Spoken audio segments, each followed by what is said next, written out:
Welcome to Policy on Demand. I'm Sindhu Blume. Nearly a month has passed since Congress enacted the One Big Beautiful Bill Act, and the business community is still determining its impact on strategic planning. So, what are the immediate actions companies may want to consider? Joining me to talk about that are Anna Green, a leading tax partner in our industry tax practice, and Michelle Horton, the head of our risk and regulatory health industries practice. Welcome to you both. Thanks. So before we get into the details of this bill and how it presents certain opportunities for companies, I want to get a sense from both of you about not only the reaction of companies, but for us internally, let's say, and the work that we're doing with companies. Anna, let me start with you. And if you could tell me, how big of a lift is this for companies? It's funny you ask, Sindhu. We've talked to a lot of people, a lot of different stakeholders, and it's not easy. Lots of interconnectedness of provisions and details that, the more we look at it from different stakeholders, different profiles of companies, it's just incredibly complex and not easy. Michelle, let me come to you. And when you look at a company and you think about the bill and you think about everything that's in this bill, where does the work begin for a company? Because when we talk on this show, we're always talking about the tax department, but of course there's a lot more involved in a company. So where does the work begin? I really think the work needs to begin at the C-suite. And, boards need to be asking and should be asking about this. It's strategic.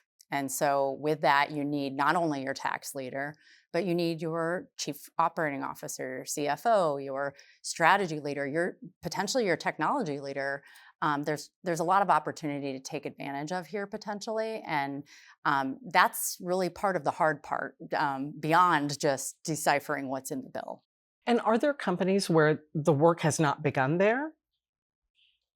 Absolutely. I think more often than not, it defaults when you hear the word tax to the tax function. It's a starting point, of course, because tax functions have the expertise and the deep technical knowledge to navigate these provisions. But there's so many interconnected provisions that they tie back deeply to business. For example, if I think about liquidity, Sindhu, you have a CFO or finance or the executive team is worried about the short-term liquidity of the business. Well, some of these expensing provisions may allow enough of a tax shield to release cash to allow you to have that working capital to invest more broadly. So lots of opportunity abounds, but it's the interconnectedness that sits in front of us with a very hard lift as well.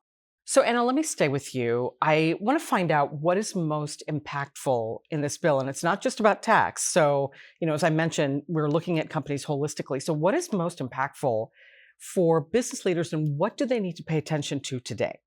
I think the overwhelming theme that we've heard probably the most about relates to certainty. I think for the first time in a long time, we do not have provisions that are expiring at some point. And so you have some predictability and some certainty to actually play with. It makes the ability to model and look at numbers with some actionable intent associated with them. But as you think about that, it's not just about modeling the numbers and figuring out the true tax cost impact, but it's the broader business decisions that it's tied to. And I think that's what the unlock is, or what businesses really need to think about today to be successful. It's the ability to unlock the windows of opportunity that sit within One Big Beautiful Bill, or One Big Beautiful Bill Act, or OB3, or however we want to call it today. But it's unlocking those windows of opportunity to tie it to broader business decisions that really help you create sort of sustained businesses and really focus on the growth and deliver on value for your enterprise. Okay, and so you're talking about certainty. Yeah. Michelle, let me come to you and talk a little bit about what the larger business opportunities are, because you might think tax also evokes risk. Yes. But let's focus on the opportunities. And so talk about that. Well, as a risk professional, I love to talk about risk, but I actually like to talk more about the opportunity. And I do think, if anything, with this act, as Anna said, we have some level of certainty. There's a lot of uncertainty going on right now. We've talked about all of the trade and the tariff changes, what we see happening from a geopolitical standpoint, the economic uncertainty. And so really what I see this as is a time to make some bold decisions. You've got some certainty in what's coming from a tax standpoint. And why wouldn't you at this point make some decisions to invest and invest for the long term and leverage those, tax strategies and tax planning to your benefit and figure out how to move.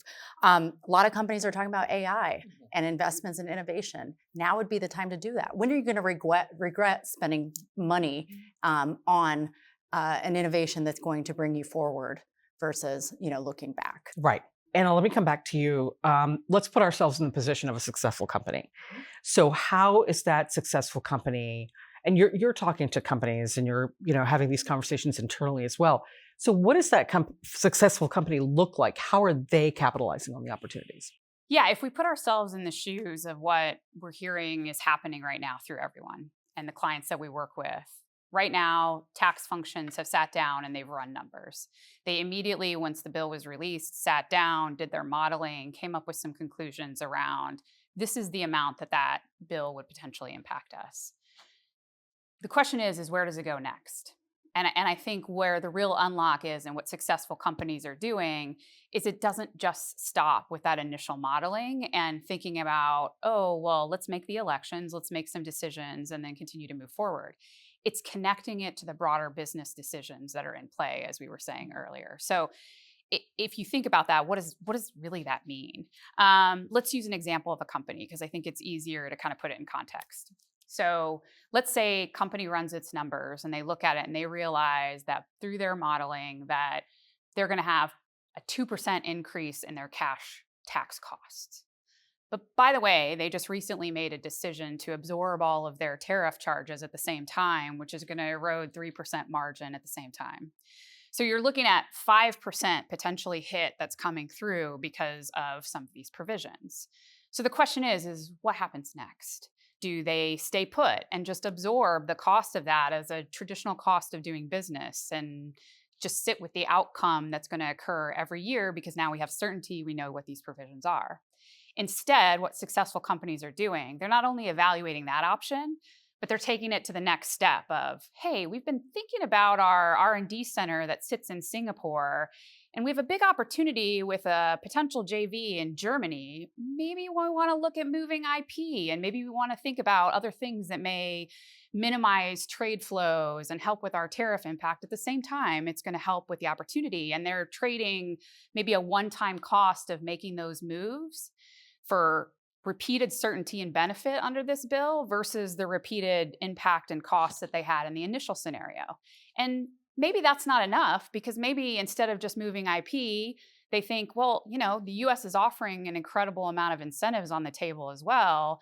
So what if we, instead of worrying about this as a cost, think about it as an opportunity to lean into the United States and the business that we have there, make additional investments in capital and other things incentives that would help us grow our business and ultimately create that unlock that happens and what I keep referring to as windows of opportunity that sit within the bill. Which kind of leads into goal setting, right? And so when you think about strategy moving forward, Michelle, where should companies focus in terms of short-term, midterm, and long-term strategy planning? Yeah, we've been talking a lot about this. I think, and just talking about the environment in which we operate in, particularly with public companies and the fact that there are short-term demands, you have to meet street expectations. And so in a lot of ways, companies do, while they may have longer range plans, they plan for the short term. And so, in the short term, at a minimum, you need to do something. And, it's not even waiting till your next budget cycle. It's now starting to think about what could you do? What strategically could you make of some of these tax opportunities and the planning? The other thing is, if you get anything from the uncertainty that we're feeling here in the United States and geopolitical, from the global standpoint, there's an opportunity to really plan ahead. And while none of us have a crystal ball to figure out what is going to happen, we do have strategic choices we could be making. And we do have different moves that we could model and decide, if this, then let's do this. Right. And you have a chance to invest now in something that could provide longer term return. The question will just be whether or not the business community is willing to do that with the short-term demands we have from the street. And I just want to add that there are a lot of stresses and strains in the entire system, which would make that decision making a little tricky. So Anna, any final thoughts? Yeah, I think I'll go back to OB3 creates windows of opportunities for business. And if you are able to align it with the business decisions that are at play around capital allocation, investments, growth, M&A, you're really able to unlock the value and provide some consistency and durability to your structures that really create value longer term. And it really is an opportunity not to be missed. All right. Thank you so much, both of you. And I know we'll be talking more about this. There's a lot to sort through still. For sure. Thank you. Thank you. Thanks. Well, we know events will continue to unfold, and we'll need to understand both the challenges and opportunities this act presents. Thank you again for joining us, and I suspect you'll be back in the future to continue this conversation. Take care.